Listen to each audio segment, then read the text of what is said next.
அன்பு நண்பர்களுக்கு ஹரியின் அன்பு வணக்கங்கள். வணக்கம் நண்பர்களே. இன்னைக்கு பார்த்தீங்கன்னா நம்ம பார்க்க போகிறது அக்வா ஜெல். இந்த ப்ராடக்ட் ஏன் இன்னைக்கு வேணும் அப்படின்னா, இன்னைக்கு சூப்பர் எல்னினோ அப்படின்றத பற்றி பரவலாக எல்லா பக்கமும் பேசப்படுது. நான் கேள்விப்பட்ட வரைக்கும் பார்த்தீங்கன்னா எல்லா பக்கமும் தண்ணியும் பற்றாக்குறை வந்துகிட்டு இருக்கு. இப்போ ஏற்கனவே செஞ்ச பயிர்கள் வந்து பார்த்தீங்கன்னா தண்ணி இல்லாமல் நிறைய இடத்துல பிரச்சனை இருக்குது. இது முக்கியமாக மானாவாரி பயிர் பண்ணுறவங்களுக்கு ரொம்ப அருமையான ஒரு ப்ராடக்ட்டு. இப்போ மானாவாரி கடலை போடுறீங்க, மானாவாரி பல்சஸ் பயிர் வகைகள் போடுறீங்க, இல்லை மானாவாரி நெல் போட்டிங்கன்னா கூட இது வந்து ஒரு நல்ல ஒரு ப்ராடக்டாக இருக்கும். இது அடுத்தது பார்த்தீங்கன்னா இப்போது தென்னை மரங்கள் இருக்குது. தென்னை மரங்கள் வந்து பார்த்திங்கன்னா எல்லா பக்கமும் தண்ணி பற்றாக்குறையால் 98 இருந்த மாதிரி 2017 இருந்த மாதிரி வறட்சி வந்துச்சு அப்படின்னா தென்னை மரங்கள் நிறைய இடங்களில் சாகக்கூடிய வாய்ப்புகள் இருக்குது.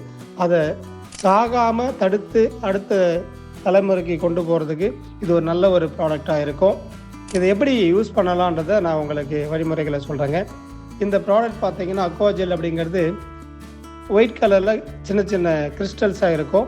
இதை நீங்கள் வந்துட்டு மண்ணில் உதாரணத்துக்கு பார்த்தீங்கன்னா இப்போ நீங்கள் வந்து மானாவாரி நெல் பண்ணுறீங்க, இல்லை மானாவாரி கடலை பண்ணுறீங்கன்னா ஏக்கருக்கு 5 to 7 கிலோ வீதம் நீங்கள் உரம் போடுற மாதிரி உரத்தோடு சேர்த்து கூட இதை நீங்கள் வந்துட்டு விசிறி விட்டுடலாம்.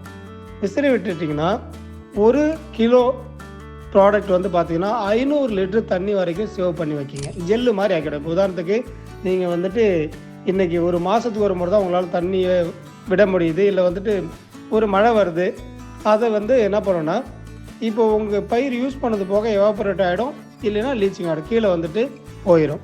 இது பண்ணாமல் என்ன பண்ணணும், இந்த ப்ராடக்ட் வந்து மண்ணில் இருக்கும்போது இது வந்து தண்ணியை ஜெல்லாக மாற்றி வச்சுக்கோங்க. தண்ணியை ஜெல்லாக மாற்றி வச்சிங்கன்னா இப்போ நான் வந்து சொல்கிறதுக்கு ஒரு கிலோவுக்கு 500 லிட்டர் சொல்கிறேன். அப்போது ஒரு 5 கிலோ 7 கிலோ போடும்போது ஒரு 2500-3000 லிட்டர் வந்து பார்த்திங்கன்னா உங்களோட மண்ணில் இருக்கும். அப்படியே வந்துட்டு ஜெல்லாக மாறி இருக்கும். கொஞ்சம் கொஞ்சமாக பயிர் கிடைக்கும். அடுத்தது பார்த்திங்கன்னா இது யூஸ் பண்ணுறதால உங்களுக்கு பயிர் வந்துட்டு சீக்கிரம் இறந்து போகாது, உங்களுக்கு மகசூலும் சேர்ந்து வந்துடும். இப்போ தென்னை மரங்கள் அந்த மாதிரி இடத்துல பார்த்திங்கன்னா நிறைய இடத்துல வந்து தண்ணி பற்றாக்குறை வந்துடுச்சு. இப்போ ஒரு மரத்துக்கு 50 to 75 கிராம், 100 கிராம் கூட நீங்கள் கொடுக்கலாம், தப்பு கிடையாது. அப்படி கொடுத்தீங்கன்னா 100 கிராம் வீதம் கொடுத்தீங்கன்னா ஒரு 50 லிட்டர் தண்ணியை வந்து நீங்கள் வந்து சேர்த்து வைக்க முடியும். இதை சேர்த்து வைக்கும்போது என்ன பண்ணுறீங்கன்னா உங்களுக்கு சீக்கிரமாக இப்போ ஒரு மாதம் உங்களால் தண்ணியை விட முடியலனாலும் தென்னை மரம் உயிரோடு இருக்கும். அடுத்தது நீங்கள் ஒரு மாதம் கழிச்சு 1.5 மாதம் கழிச்சு ஒரு மழை பெய்யுது, இல்லை நீங்கள் வந்து தண்ணி ஏதோ கொஞ்சம் விடுறீங்க அப்படின்னா அந்த தண்ணியை தேக்கி வச்சு மறுபடியும் அந்த தென்னை மரத்துக்கு கொஞ்சம் கொஞ்சமாக கிடைக்கிற மாதிரி பண்ணுங்கள். இதை நீங்கள் யூஸ் பண்ணும்போது நிறைய உங்களுக்கு வந்துட்டு பெனிஃபிட் வருது. அடுத்தது இது ஒரு முறை யூஸ் பண்ணால் அந்த பயிரோட போயிடுமா அப்படின்னா கிடையாது. ஒரு 1.5 வருஷத்துலேருந்து 2 வருஷம் வரலும் உங்கள் மண்ணில் இருக்கும். அதுக்கப்புறம் தான் இது மக்கி கம்போஸ்டாக மாறும். அப்போது அது வரைக்கும் இதனோட பலன் வந்துட்டு கம்பல்சரி இருக்குங்க. இது வந்து ஒரு அருமையான ஒரு ப்ராடக்ட்டு. இன்றைக்கி இருக்கிற சூழ்நிலையில் இந்த ப்ராடக்ட் தேவை இருக்குது.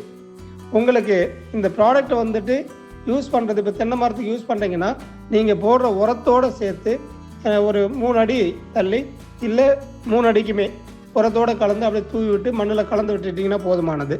இதனோட நீர்பிடிப்பு தன்மை எப்படி இருக்குன்னு நான் இந்த படத்தில் வீடியோவில் காமிக்கிறேன்.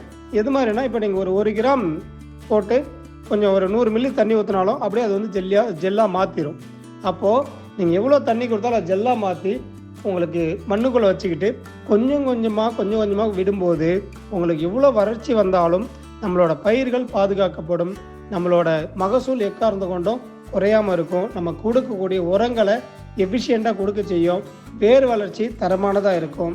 அடுத்து வந்து பார்த்திங்கன்னா நமக்கு ரொம்ப முக்கியமானது நம்மளோட நீண்ட கால பயிர் வகை உள்ள தென்னை மரம், பாக்கு மரம், இந்த மாதிரியான பயிர்கள் வந்து நம்ம அழியாமல் பார்த்துக்கலாம். சிறந்த பொருட்களை பயன்படுத்தி உங்கள் பயிர்களை பாதுகாக்குமாறு அன்போடு வேண்டி கேட்டுக்கொள்கிறோம். நன்றி நண்பர்களே.